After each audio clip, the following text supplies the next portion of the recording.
نحمدہ ونصلی ونسلم علی رسولہ الکریم اما بعد فاعوذ باللہ من الشیطان الرجیم بسم اللہ الرحمن الرحیم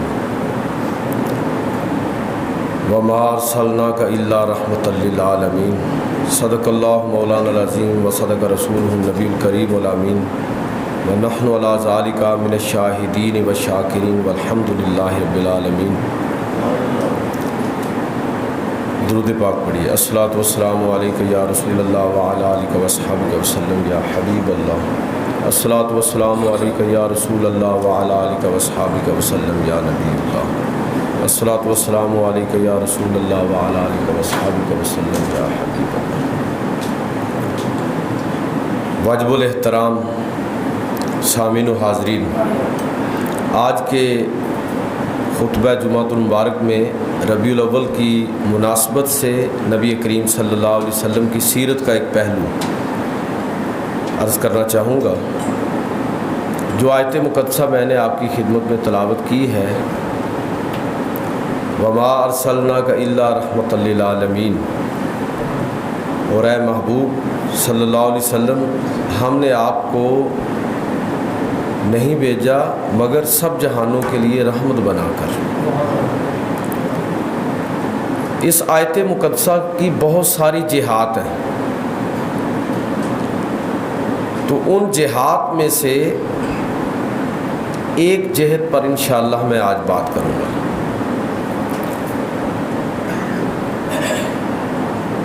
اللہ رب العزت نے اپنے پیغمبر کو سب جہانوں کے لیے رحمت بنا کر بھیجا۔ یہ آپ کی خاص فضیلت ہے۔ یہ گویا اس چیز کا اعلان ہے کہ جس طرح اللہ رب العزت سب کا رب ہے، رب العالمین،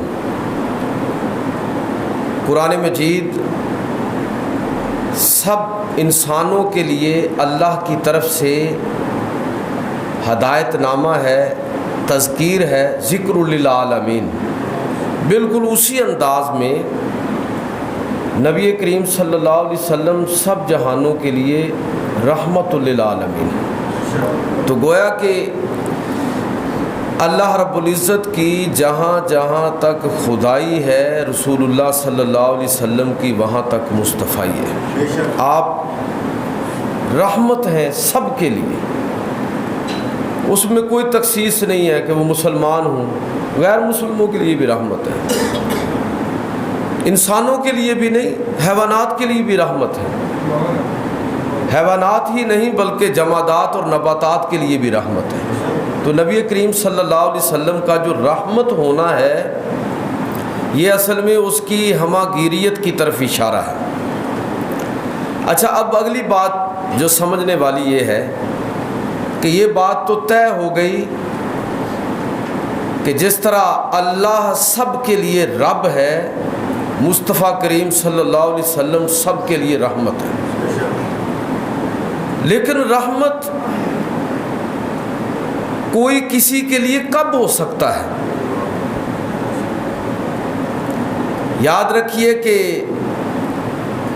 حضور صلی اللہ علیہ وسلم صرف صحابہ کرام اور اس دور کے لوگوں کے لیے رحمت نہیں تھے جب آپ صلی اللہ علیہ وسلم کی بعثت اور ولادت ہوئی، پہلوں کے لیے بھی رحمت، ولادت سے پہلوں کے لیے بھی، ولادت کے بعد دنیا کے لیے رحمت، وصال کے بعد بھی آپ صلی اللہ علیہ وسلم قیامت تک آنے والے انسانوں کے لیے رحمت ہے۔ ورنہ تو یہ رحمت ادھر تک ہی رہ جاتی ہے، ہم تو محروم ہو جاتے نا۔ تو نبی کریم صلی اللہ علیہ وسلم سب کے لیے رحمت ہے اور قیامت تک رحمت ہے۔ کاشف یہ آواز ذرا کم کر، پنکھے تھوڑے کم کر۔ تو قیامت تک کے لیے رحمت ہے۔ اب رحمت وہ ہوگا جس کے اندر 4 اوصاف ہوں۔ اس لیے کہ وہ زندہ ہو، کہ مردہ تو خود قابل رحم ہوتا ہے۔ رحمت وہ ہو سکتا ہے جو لوگوں کے حالات سے آگاہ ہو، جس کو دوسروں کے حالات کی خبر نہیں، اس نے کسی کے ساتھ کیا مہربانی کرنی۔ رحمت وہ ہو سکتا ہے جو کسی چیز کا مالک اور مختار ہو، اگر کسی کو دینا چاہے تو دے سکے، جس کے پاس اختیار ہی نہیں ہے وہ بھلا کسی کے لیے کیا رحمت بنے گا۔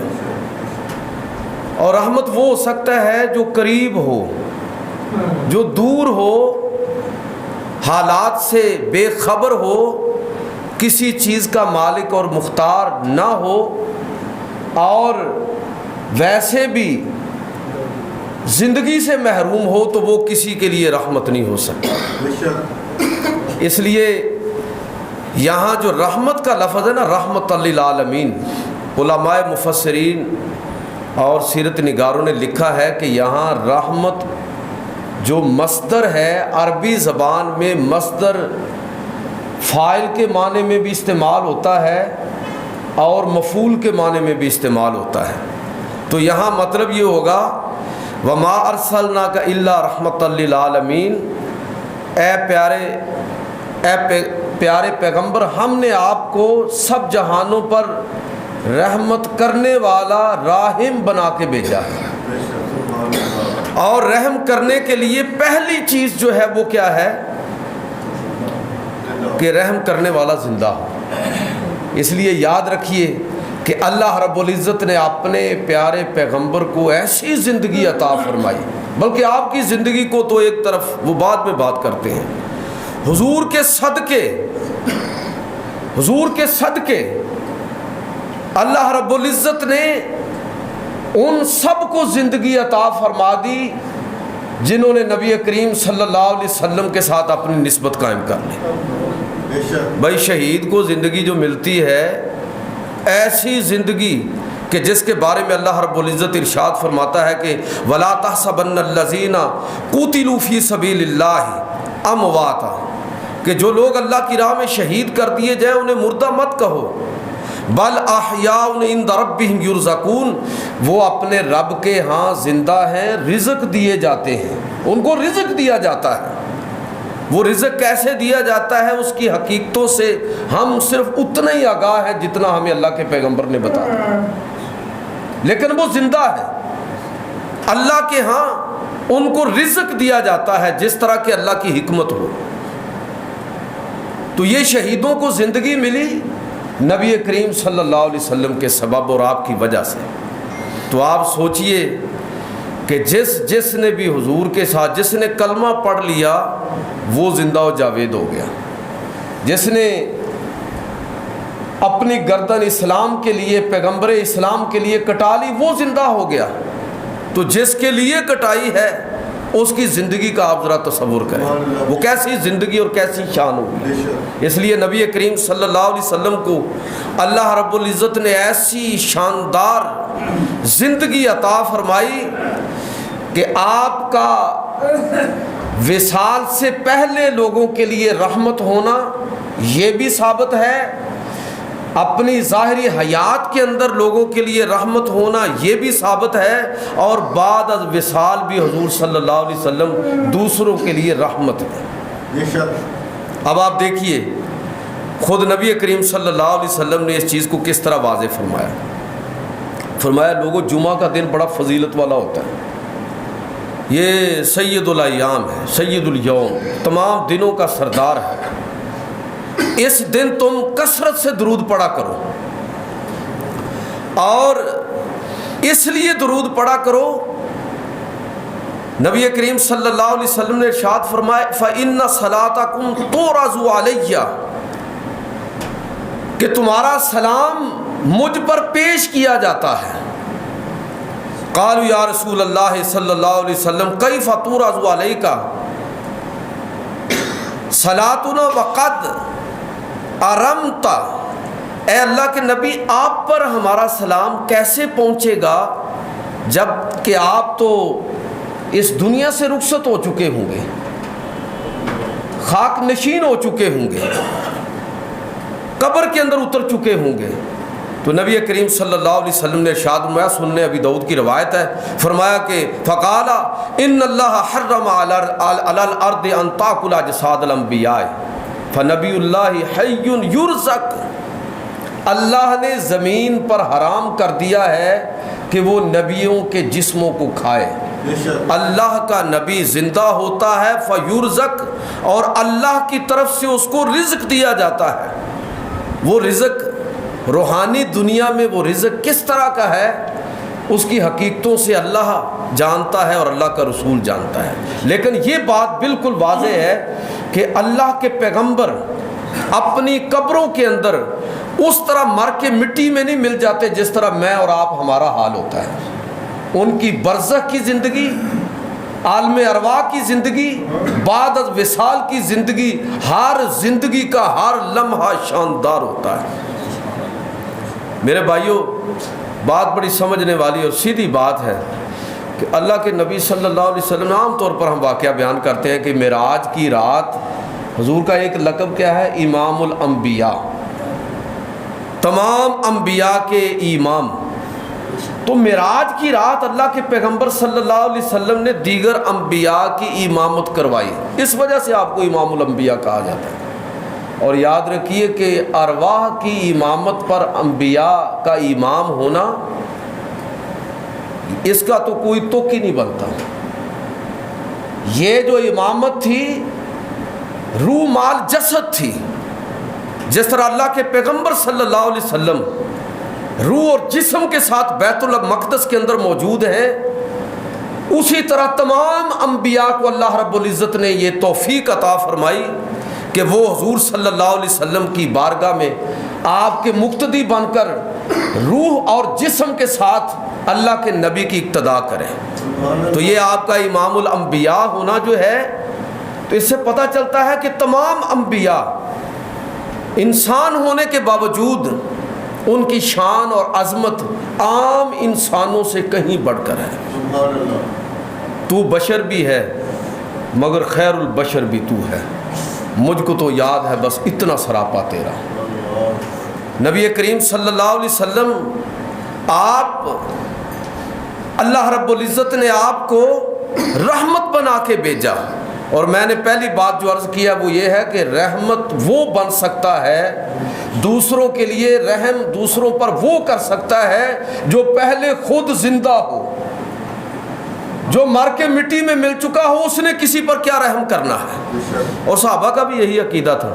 حضرت ابوبکر صدیق رضی اللہ تعالیٰ عنہ کا جب وصال ہوا تو حضور سید عالم صلی اللہ علیہ وسلم کے آپ پہلو میں دفن ہونے کی خواہش رکھتے تھے، لیکن یہ تفسیر کبیر کے اندر یہ روایت اور واقعہ موجود ہے، لیکن وصیت یہ کی کہ جب میں فوت ہو جاؤں، جنازہ تیار ہو جائے ہر اعتبار سے، تو تدفین سے پہلے مجھے پیغمبر علیہ الصلوۃ والسلام کی بارگاہ میں پیش کرنا، اگر ادھر سے اجازت ہو تو مجھے ادھر دفن کر دینا، ورنہ عام مسلمانوں کے قبرستان کے اندر دفن کر دینا۔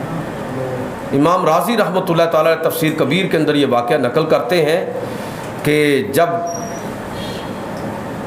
غسل ہو چکا، کفن پہنایا جا چکا، جنازہ پڑھ لیا گیا، تو پھر حضور صلی اللہ علیہ وسلم کے حجرے کے سامنے حضرت ابوبکر صدیق رضی اللہ تعالیٰ عنہ کو آپ کی وہ جو چارپائی تھی وہاں پر رکھی گئی اور پکارا گیا، آواز دی گئی، اے اللہ کے رسول، یہ ابو بکر صدیق ہیں، آپ کی زندگی میں آپ کے ساتھ ہر لمحہ بتانے والے، آپ کے یار غار آپ کی بارگاہ میں حاضر ہیں، اگر آپ کی اجازت ہو تو تب ان کو یہاں پر دفن کیا جائے گا۔ امام رازی رحمۃ اللہ تعالی نے یہ واقعہ تفسیر کبیر کے اندر لکھا ہے کہ اندر سے آواز آئی کہ ادخل الحبیب الی الحبیب، حبیب کو حبیب کے پاس پہنچا دو، ادھر ہی دفن کر دو۔ تو صحابہ بھی یہ عقیدہ رکھتے تھے کہ اللہ کے پیغمبر صلی اللہ علیہ وسلم اپنی برزخ کی زندگی میں، قبر کی زندگی میں، آپ کی یہ برزخ اور قبر کی زندگی دنیا کی زندگی کے کسی طرح اس سے کم تر نہیں ہے۔ تو پہلی بات جو میں نے عرض کی ہے وہ کیا ہے کہ وہ رحمت بن سکتا ہے جو خود زندہ ہو۔ دوسری چیز، صرف زندہ ہونا کافی نہیں، میں اور آپ بھی زندہ ہیں۔ دوسرے پر رحم کرنے کے لیے ضروری ہے کہ آدمی کو دوسرے کے حالات سے بھی آگاہی ہو، دوسرے کے حالات سے بھی واقفیت ہو۔ اللہ رب العزت نے حضور کو رحمت بنا کے بھیجا کہ آپ نے تمام انسانوں پر، تمام لوگوں پر، بالخصوص اہل ایمان، آپ نے ان کے لیے رحم کرنے والا بن کے جانا ہے۔ تو اللہ رب العزت نے حضور کو ایسا علم عطا فرمایا کہ اللہ کے بعد سب سے زیادہ علم حضور کا ہے۔ آپ صلی اللہ علیہ وسلم اللہ کے بعد اللہ کی عطا کے ساتھ سب سے زیادہ علم رکھنے والے، اس کائنات کے انجام اور اس کے آغاز اور ہر لمحے کا علم رکھنے والے، اللہ کی عطا کے ساتھ وہ حضور سید عالم صلی اللہ علیہ وسلم۔ اور اللہ رب العزت خود ارشاد فرماتا ہے وَعَلَّمَكُمْ مَا لَمْ تَكُنْ تَعْلَمُ وَكَانَ فَضْلُ اللَّهِ عَلَيْكَ عَظِيمًا، کہ اے پیارے پیغمبر آپ وہ ہیں کہ اللہ نے آپ کو وہ سارے علوم عطا فرمائے، ہر اس چیز کا علم عطا فرما دیا جو آپ نہیں جانتے تھے، اور اللہ کا آپ پر بڑا فضل ہے۔ حضرت ابو ہریرہ رضی اللہ تعالیٰ عنہ فرماتے ہیں کہ حضور کا علم کتنا تھا کہ قام فینا رسول اللہ صلی اللہ علیہ وسلم، فرماتے ہیں کہ اللہ کے پیغمبر صلی اللہ علیہ وسلم ہمارے درمیان کھڑے ہوئے اور آپ نے فجر کے بعد آپ نے خطبہ شروع کیا، آپ نے خبریں دینا شروع کر دیں، کائنات کے رازوں کو کھولنا شروع کیا، حتیٰ کہ یہ خطبہ اتنا طویل ہوا کہ ظہر کا وقت ہوا، مؤذن نے اذان دی، اللہ کے پیغمبر نے جماعت کروائی، نماز کے بعد پھر اللہ کے نبی صلی اللہ علیہ وسلم اپنے منبر پر جلوہ افروز ہوئے، یہ خطبہ پھر اتنا طویل ہوا کہ عصر کا وقت ہو گیا، اذان ہوئی، جماعت ہوئی، اور پھر اللہ کے نبی منبر پر تشریف فرما ہوئے، حتیٰ کہ مغرب تک، شام تک، اور کہتے ہیں کہ اللہ کے نبی نے اس دن علم کے اس درجے دریا بہائے کہ خدا کی قسم ہم آخری شخص کو جنت میں جاتے ہوئے اور آخری شخص کو جہنم میں جاتے ہوئے دیکھ رہے تھے۔ چشم تصور میں ہم دیکھ رہے تھے کہ جس طرح آپ بتا رہے ہیں گویا کہ ہماری نظروں کے سامنے آخری آدمی جس نے جہنم میں جانا تھا وہ ڈال دیا گیا، اور جس نے جنت میں جانا تھا اس کو بھی داخل کر دیا گیا۔ تو اللہ کے نبی صلی اللہ علیہ وسلم کا علم اس درجے ہے، اور اللہ رب العزت نے اس درجے اپنے پیغمبر پر یہ سارے راز کھولے کہ جس کی کوئی مثال نہیں ہے۔ آپ صلی اللہ علیہ وسلم علم میں صرف ظاہر کے اعتبار سے نہیں، دلوں کے راز کو بھی جاننے والے ہیں۔ اللہ کی عطا کے ساتھ یہ مقام حضور کو کس نے عطا فرمایا؟ اللہ نے عطا فرمایا۔ حضرت ابو ہریرہ رضی اللہ تعالیٰ عنہ فرماتے ہیں کہ نبی صلی اللہ علیہ وسلم نماز کروا رہے تھے، جماعت کروا رہے تھے، کہ صحابہ کرام کے درمیان پیچھے سے تھوڑی کوئی ہلچل ہوئی، صفوں کے اندر کوئی ہل جل ہوئی، کوئی بے ترتیبی ہوئی۔ نماز کے بعد نبی کریم صلی اللہ علیہ وسلم نے ارشاد فرمایا کہ دیکھو نماز سکون کے ساتھ پڑھا کرو، نماز کے اندر حرکت نہ کیا کرو۔ فواللہ ما یکفی علی خشوعکم ولا رکوعکم انی لا اراکم من وراء ظہری، خدا کی قسم میں تمہارے رکوع بھی دیکھتا ہوں، تمہارے خشوع کو بھی دیکھتا ہوں، اور جس طرح میں اپنے سامنے دیکھتا ہوں اسی طرح پیچھے بھی دیکھتا ہوں۔ تو اللہ کے پیغمبر صلی اللہ علیہ وسلم کا جو علم ہے یہ اللہ نے آپ کو عطا فرمایا اس لیے کہ آپ دوسروں کے لیے رحمت بن کر آئے۔ اب کسی کو مدد کی ضرورت ہو تو ضروری نہیں ہے کہ وہ زبان سے کہے، اظہار کرے۔ اللہ نے آپ کو ایسا علم عطا فرمایا کہ بسا اوقات پوچھے بغیر بھی آپ کسی کی حاجت روائی فرما دیتے تھے۔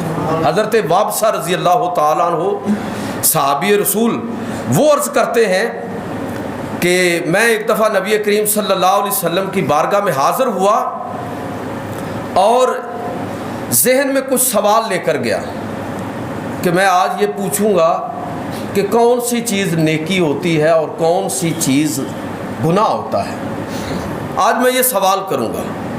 کہتے ہیں میں کہ نبی کریم صلی اللہ علیہ وسلم کی بارگاہ میں حاضر ہوا، آپ صلی اللہ علیہ وسلم صحابہ کرام کے درمیان تشریف فرما تھے، پھر اچانک حضور ان کی طرف متوجہ ہوئے اور فرمایا کہ اے وابسہ، تم کوئی پوچھنا چاہتے ہو؟ میں بتاؤں کہ کیا پوچھنا چاہتے ہو یا تم سوال کرنا چاہو گے؟ یہ مسند احمد کے اندر روایت ہے کہ تم پوچھنا چاہو گے یا میں بتاؤں کہ اے وابسہ تم کیا پوچھنا چاہتے ہو؟ عرض کی اللہ کے رسول آپ ہی فرما دیجئے۔ نبی کریم صلی اللہ علیہ وسلم نے فرمایا کہ اے وابسہ، تم یہ پوچھنا چاہتے ہو کہ نیکی کیا ہے، یہ پوچھنا چاہتے ہو کہ گناہ کیا ہے، تو سنو، نیکی حسن اخلاق ہے اور گناہ وہ ہے جو تیرے دل کے اندر کھٹک پیدا کرے اور تو اس چیز کو ناپسند کرے کہ لوگوں کو اس کے بارے میں علم ہو، لوگ اس کو اچھا کہیں یا برا کہیں، تیرے دل کے اندر کھٹک پیدا ہو تو سمجھ لے کہ وہ گناہ ہے۔ میں اس حدیث سے اس موضوع پر بات کرنے کی بجائے اپنے موضوع کے حوالے سے عرض کرنا چاہتا ہوں کہ اللہ کے نبی صلی اللہ علیہ وسلم جس طرح خشوع اور خضوع کو جانتے ہیں، رکوع کو جانتے ہیں، رکوع اور سجدے کو دیکھتے ہیں کہ لوگ رکوع کر رہے ہیں، سجدہ کر رہے ہیں، اسی طرح اللہ کے نبی یہ بھی جانتے ہیں کہ یہ اپنے رکوع اور سجدے کے اندر مخلص ہے، مومن بن کے سجدہ کر رہا ہے یا منافق بن کے سجدہ کر رہا ہے، یہ نماز کے اندر واقعتاً استحضار کے ساتھ نماز پڑھ رہا ہے یا غفلت کے اندر نماز پڑھ رہا ہے۔ یہ تو دل کا راز ہے نا، خشوع و خضوع تو دل کا راز ہے۔ تو اللہ کے نبی صلی اللہ علیہ وسلم دلوں کے راز کو بھی اللہ کی توفیق سے، اللہ کے عطا کردہ علم کے ساتھ آپ اس راز کو بھی جانتے ہیں، سوال پوچھے بغیر بھی جواب دینے کے لیے تیار ہیں۔ نبی کریم صلی اللہ علیہ وسلم ایک دفعہ مجلس جمی ہوئی تھی تو بعض اوقات لوگ بڑا عجیب و غریب سوال کر دیتے ہیں۔ علماء سے جب بھی سوال کیا جائے تو وہ فہم دین کے لیے ہونا چاہیے، پہیلیوں کی صورت میں نہیں ہونا چاہیے کہ اصحاب کہف کے کتے کا نام بتائیں۔ کئی لوگوں کو بڑے عجیب و غریب سوال سوچتے ہیں، وہ بتائیں کہ وہ غار جو تھی اس کے دانے 1 تھے، 2 تھے، 3 تھے کہ 4 تھے، تو ان کی تعداد کتنی تھی؟ یوسف علیہ السلام، حضرت نوح علیہ السلام اور دیگر انبیاء کے حوالے سے عجیب و غریب سوال کریں گے۔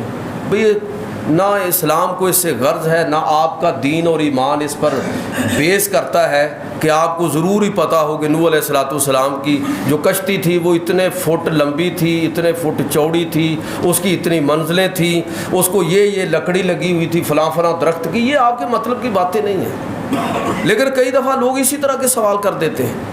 تو ایسے مجلس لگی ہوئی تھی، بعض لوگوں نے بڑے ناپسندیدہ سوالات کیے، اللہ کے نبی صلی اللہ علیہ وسلم نے ناپسند فرمایا، لیکن پھر بھی لوگ نہ باز آئے۔ اللہ کے نبی صلی اللہ علیہ وسلم غضبناک ہو گئے، فرمایا کہ اچھا اگر یہ بات ہے تو سلونی اما شئتم، جو پھر تمہارا جی چاہتا ہے پوچھتے چلے جاؤ، جو تمہارا جی چاہتا ہے پوچھو۔ تو ایک شخص کھڑا ہوا، اس نے کہا قال رجل من ابی۔ اب دیکھیں کتنا عجیب و غریب سوال ہے کہ آپ بتائیے کہ میرا باپ کون ہے۔ صحیح بات یہ ہے کہ باپ کو بھی پتہ نہیں ہوتا کہ اس بچے کا باپ میں ہوں، ماں ہی جانتی ہے، یا اللہ جانتا ہے یا ماں جانتی ہے کہ اس بچے کا باپ کون ہے۔ باقی تو حسن ظن پر بات ہوتی ہے نا۔ تو کہا کہ بتائیے کہ میرا باپ کون ہے۔ اللہ کے پیغمبر صلی اللہ علیہ وسلم نے فرمایا کہ ابو کا حذیفہ تمہارے باپ ہے۔ دوسرا کھڑا ہو گیا، اس نے کہا کہ آپ مجھے بھی بتا دیجئے کہ مانا ابھی میرا باپ کون ہے۔ تو نبی کریم صلی اللہ علیہ وسلم کا چہرہ سرخ، ناپسند فرما رہے ہیں، لیکن سوال کیا، فرمایا کہ ابو کا سالم مولا شیبہ، تمہارا باپ سالم ہے جو شیبہ کا آزاد کردہ غلام ہے۔ حضرت عمر رضی اللہ تعالیٰ وہاں موجود تھے، تو تو بخاری شریف میں ہے کہ فلما رعا عمر ما فی وجہہ، جب حضرت عمر نے حضور کے غضبناک چہرے کو دیکھا تو فوراً سوالات روک دیے، کھڑے ہو گئے، عرض کی کہ یا رسول اللہ انا نتوب الی اللہ، ہم اللہ کی بارگاہ میں توبہ کرتے ہیں ایسے سوالات سے کہ جو آپ کو ناپسند ہو۔ نبی کریم صلی اللہ علیہ وسلم سے سوال پوچھا گیا تو آپ ہر سوال کا جواب دینے کے لیے اللہ کے عطا کردہ علم کے مطابق تیار ہیں۔ تو میں عرض یہ کرنا چاہتا ہوں کہ رحمت وہ بن سکتا ہے جو دوسروں کے حالات سے آگاہ، جس کو دوسروں کے حالات کی خبر نہ ہو، اسے کسی کے لیے کیا رحمت بننا ہے۔ تیسری چیز کہ رحمت وہ ہو سکتا ہے جس کے پاس کوئی اختیار بھی ہو، زندہ بھی ہو، پتہ بھی ہو کہ اس کو مدد کی ضرورت ہے، مدد کرنے کا اختیار ہی نہ ہو تو کیا فائدہ۔ اللہ کے نبی آپ زندہ بھی ہیں، کیسی زندگی، شہیدوں سے بھی بڑھ کر، علم کیسا کہ اللہ کے بعد سب سے زیادہ علم حضور کا ہے، اور اللہ نے اختیار کس طرح کا عطا فرمایا کہ نبی کریم صلی اللہ علیہ وسلم انا اعطیناک الکوثر، اعلان فرما دیا کہ اے پیغمبر ہم نے آپ کو خیر کثیر عطا فرما دیا، اتنا کچھ اختیار دے دیا ہے، اتنا کچھ عطا فرما دیا ہے، اور دوسروں کو بانٹنے کا اختیار بھی آپ کو دے دیا ہے۔ آپ جس کو بانٹیں گے ہم آپ کی اس تقسیم پر راضی ہوں گے۔ اب جس کے بارے میں اللہ کے پیغمبر نے اعلان کیا کہ ابو بکر فی الجنہ، عمر فی الجنہ، عثمان فی الجنہ، علی فی الجنہ، عشرہ مبشرہ اور کئی دیگر صحابہ، اللہ کے نبی صلی اللہ علیہ وسلم نے جن جن کے لیے جنت کا اعلان کیا، اللہ نے نبی کریم صلی اللہ علیہ وسلم کی عطا کو رد نہیں کیا، بلکہ اس عطا کو اس طرح لوگوں کے اندر مشہور کر دیا کہ آج سب لوگ جانتے ہیں کہ کون کون ہیں جن کو حضور نے جنت عطا فرمائی، اللہ کے حکم کے ساتھ، اللہ کے دیے ہوئے اختیار کے ساتھ۔ تو نبی کریم صلی اللہ علیہ وسلم مختار بھی ہیں۔ حضرت ابو قتادہ رضی اللہ تعالیٰ عنہ غزوہ بدر کے موقع پر آنکھ میں تیر لگ گیا، ڈیلا باہر آ گیا، تو حضور کی بارگاہ میں آ گئے۔ صحابی ہیں، جانتے ہیں کہ دینے والا تو اللہ تعالیٰ ہے، لیکن یہ بھی جانتے ہیں کہ دینے والا تو واقعتاً ہی اللہ ہے، اللہ کے سوا کوئی نہیں دے سکتا، لیکن اللہ نے اپنے نبی کو وہ عزت اور مقام عطا فرمایا ہے کہ اگر اللہ کے نبی صلی اللہ علیہ وسلم کی بارگاہ میں حاضر ہوا جائے تو اللہ اور جلدی عطا فرما دیتا ہے۔ چنانچہ حضور کی بارگاہ میں حاضر ہوئے، اے اللہ کے رسول یہ دیکھیے، نبی کریم صلی اللہ علیہ وسلم نے اپنا لعاب دہن لگایا اور وہ جو آنکھ کا ڈھیلا تھا اس کو اس کی جگہ پر رکھا۔ اس کے بعد فرماتے ہیں کہ بڑھاپے میں بھی ان کا حال یہ تھا کہ جو حضور کے لعاب دہن کی برکت تھی وہ زندگی کے آخری دور میں دوسری آنکھ سے نظر کمزور ہوئی، لیکن اس میں ہمیشہ ٹھیک نظر آتا ہے۔ یہ بھی برکت ہے نا نبی کریم صلی اللہ علیہ وسلم کے لعاب دہن کی۔ تو میں یہ عرض کرنا چاہتا ہوں کہ نبی کریم صلی اللہ علیہ وسلم کی بارگاہ میں جب کوئی التجا کرتا ہے تو نبی کریم صلی اللہ علیہ وسلم اللہ کے عطا کردہ اختیار کے مطابق آپ عطا فرماتے ہیں۔ حضرت ابو ہریرہ رضی اللہ تعالیٰ نے عرض کی، اے اللہ کے رسول آپ کی باتیں سنتا ہوں بھول جاتا ہوں۔ لمبا واقعہ ہے، پہلے بھی آپ نے سنا ہوگا، موضوع کی مناسبت سے عرض کر رہا ہوں۔ تو آپ نے فرمایا کہ چادر لاؤ۔ اب چادر بچھائی، اب اس میں کوئی ظاہری چیز تو آپ نے نہیں ڈالی، کچھ پڑا اور فرمایا کہ چادر کو سمیٹ کے اپنے سینے سے لگا لو۔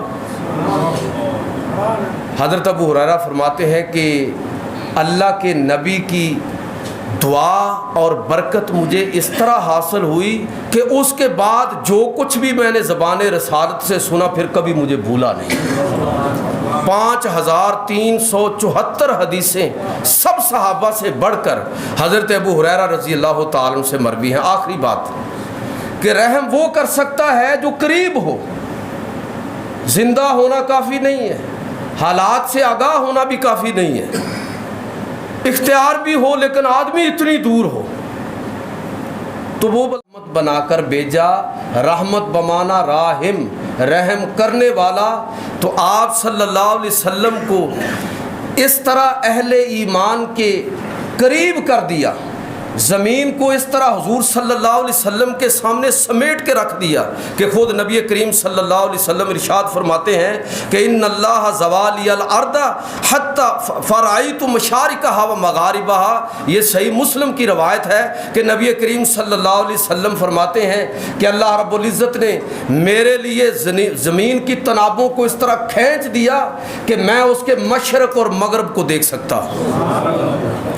آپ نے یہ واقعہ سنا ہوگا کہ حبشہ کے اندر نجاشی کا انتقال ہوا اور اللہ کے نبی صلی اللہ علیہ وسلم مدینہ کے اندر صحابہ سے کہہ رہے ہیں کہ نکلو باہر، تمہارا بھائی نجاشی فوت ہو گیا ہے، اس کی نماز جنازہ پڑھنی ہے۔ صحیح بخاری کے اندر واقعہ موجود ہے۔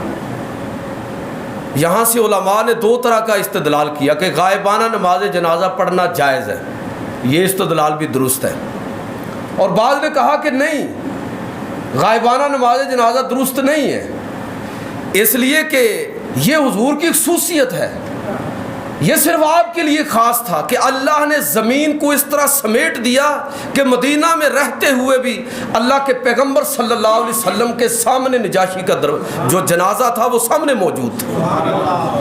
تو اللہ کے نبی صلی اللہ علیہ وسلم آپ کو رب کریم نے اس طرح اہل ایمان کے قریب رکھا ہے۔ یہ مطلب نہیں ہے کہ حضور کے حاضر ناظر ہونے کا، حضور ہر جگہ موجود ہے۔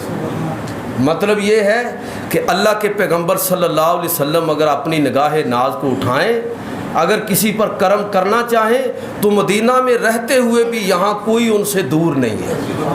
اگر کوئی محبت سے درود پڑھے تو اللہ کے پیغمبر صلی اللہ علیہ وسلم خود اس کے درود کو سنتے ہیں۔ ابھی میں نے حدیث آپ کو سنائی، نبی کریم صلی اللہ علیہ وسلم اللہ کی دی ہوئی طاقت کے ساتھ، رب تعالیٰ کے دیے ہوئے اختیار کے ساتھ اہل ایمان پر ان کی جانوں سے بھی زیادہ حق رکھنے کی بنا پر آپ صلی اللہ علیہ وسلم ان کے مددگار بنتے ہیں، ان کے لیے رحمت بنتے ہیں، ان پر اللہ کی عطا کے ساتھ اپنا فضل و کرم فرماتے ہیں۔ تو اللہ کے نبی صلی اللہ علیہ وسلم سب کے لیے رحمت ہیں۔ غزوہ مؤتہ کے موقع پر آپ نے مؤتہ کے میدان کے اندر ہونے والی پوری جتنی بھی جنگ کی صورتحال تھی، منبر پر بیٹھ کر حضور نے بتایا کہ اب قیادت مسلمانوں کی جعفر بن ابی طالب کے ہاتھ میں ہے، اور مسلمان تابڑ توڑ حملے کر رہے ہیں، اور وہ دیکھو کہ جعفر بن ابی طالب شہید ہو گئے۔ اب مسلمانوں کی قیادت زید بن حارثہ کے ہاتھ میں ہے، اور اب وہ بھی شہید ہوئے۔ اب مسلمانوں کی قیادت عبداللہ بن رواحہ کے ہاتھ میں ہے، اب وہ بھی شہید ہوئے۔ اور پھر فرمایا کہ اب اللہ کی تلواروں میں سے ایک تلوار خالد بن ولید کے ہاتھ میں مسلمانوں کی قیادت ہے۔ یہ ساری خبریں کہاں بیٹھ کر اللہ کے نبی دے رہے ہیں؟ مدینہ طیبہ کے اندر۔ اس کا مطلب یہ ہوا کہ نبی کریم صلی اللہ علیہ وسلم کو اللہ نے وہ مقام اور وہ عزت عطا فرمائی ہے کہ اس میں کوئی شک نہیں کہ حضور بشر ہے، لیکن ایسی بشریت، ایسی نبوت کہ جو عام بشر کا وہاں تک تصور بھی نہیں کیا جا سکتا۔ تو بشر بھی ہے لیکن خیر البشر بھی تو ہے۔ مجھ کو تو یاد ہے بس اتنا سراپا تیرا۔ اللہ تعالیٰ حضور سید عالم صلی اللہ علیہ وسلم کے فضائل و مناقب کو سمجھنے کی اور آپ سے محبت اور عقیدت رکھنے کی توفیق عطا فرمائے۔